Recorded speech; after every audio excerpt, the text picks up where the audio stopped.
kalau korang minat berniaga, kalau korang minat pertanian atau landscape, korang boleh ambil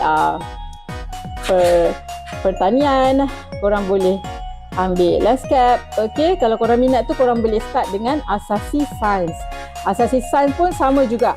Syarat dia adalah 5 kredit sahaja, 1 kredit bahasa Melayu dan juga 4 lagi subjek lain. Tertakluk teman dah syarat, kita akan forwardkan info maklumat syarat kelayakan kamu masuk tu kepada pegawai yang akan menyemak kamu punya kelayakan. Okey, ataupun kamu wasabi ke Rumah Hijau nombor 0132169466 untuk saya bantu anda untuk menyambung pengajian di UKAM. Okey Kak, macam mana nak daftar belajar dekat UKAM tu? Okey, senang sangat. Korang masuk je dekat link https.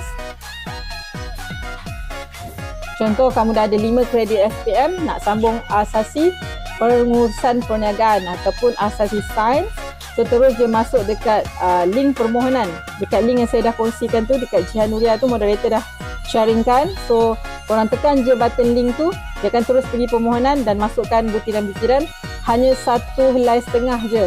Okay, so complete kamu punya permohonan. Sangat mudah untuk mendaftar.